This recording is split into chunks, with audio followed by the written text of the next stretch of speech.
expression quo vadis, maybe? Q-U-O and then V-A-D-I-S. Quo vadis. Where are you going?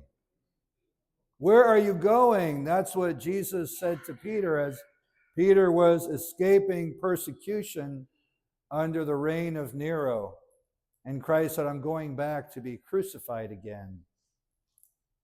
But that came to my mind as I was contemplating how to open this homily, with some help also, but I couldn't find the right poetry or the right song to match this. So you're getting this today. Quo vadis? Where are you going? So here we have these two apostles who, though they heard with the 11 and the others the testimony of the women that the tomb was empty, but they didn't see Jesus, they didn't give it any value. And in those days, women were kind of discredited. And so it's interesting that God chose women to reveal this information to, this beauty, this reality of the resurrection to them. And they were the one to take it back. And it did indeed prove to be reality. So they're going away disappointed. They leave Jerusalem and they're going to Emmaus. And they're going there because not only are they disappointed that Christ did not resurrect, supposedly, but also the person in whom they had put so much faith that would lift oppression, the Roman oppression, from them, is dead, as far as they could tell. He's dead. Israel will never be redeemed now. But what they didn't see, they were seeing only with physical eyes. That's why he didn't let them see him in the beginning, right? Their eyes, he wanted to open their eyes of faith, not their physical eyes, to recognize him in his physicality. As we're going to see later, they recognized him where? In the breaking of the bread, which also requires faith. We don't see Jesus in that host. Although I will tell you, some priests have seen that. It's a tremendous grace, right?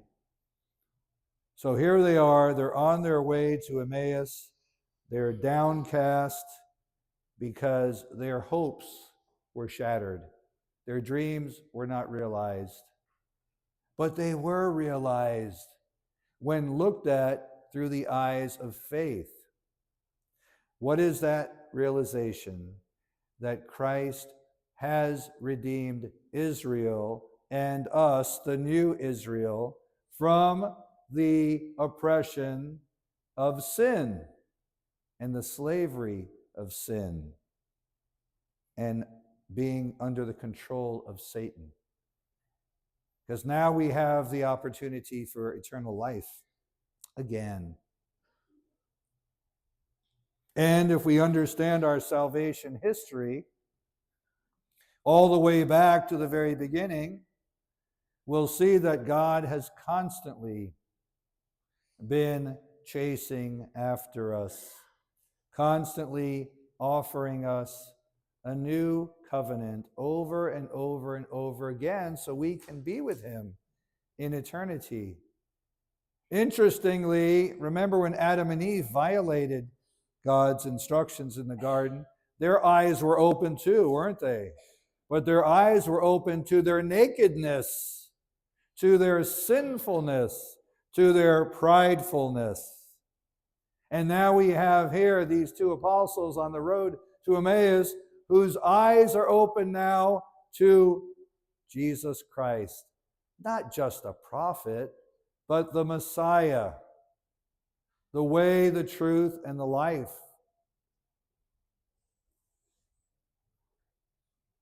I want to share with you a few thoughts from this commentary. I thought were wonderful. I've already given you a few of them. But do you remember the miracle with the loaves and the fishes? Huh? And in that passage it says, the day is almost over. And we heard that again today. As they were getting close to Emmaus, they said to him, the day is almost over. Why don't you stay with us? They insisted that he stay with them. And then he said they sat down at table. They sat down at table. They sat down on the mount as well. He had the 5,000 sit down to feed them. And that miracle was pointing to the miracle we celebrate at every Mass, when the bread and wine is changed into his body and blood. The day is almost over. It was drawing to a close, and he made the people to sit down. He took bread, said the blessing, broke the bread, and gave it to his disciples, saying, take this, all of you, and eat of it. For this is my body, which will be given up for you. With those words, these two apostles' eyes were opened, and they recognized him in the breaking of the bread. And so we too, at every Mass, are to recognize him in the breaking of the bread. And also, Cleopas, in the commentaries, who knows who he was? Anybody know who he was connected to? Saint Joseph's brother. Cleopas was Saint Joseph's brother. Huh? Ancestry.com. So the question for us today, as we heard in all the readings today, right? Peter's talking about Christ, the one who resurrected, the one who left an empty tomb. Is this the person we believe in? When we come to Mass, do we have that conviction? Do we believe in the true presence of the body, blood, soul, divinity of Jesus in the Eucharist? That's why I encourage every one of you not to leave Mass early. Because if you really believe that you just received Jesus Christ, body, blood, soul, divinity, and humanity, tell me what is more important than that? That we have to run out the door. The parking lot? No. That is an encounter that may be your last encounter with Christ before you leave this earth. Realize this is a privilege. Realize this is a grace. Don't have to say to the Lord when he says to you, quo vadis, it says, I'm going to the parking lot. I'm leaving the altar of sacrifice. I'm leaving the site of Calvary and the site of the empty tomb. So today, as we're coming forward, let us ask ourselves that question. Not just in this Mass, but in our lives. Where are we going?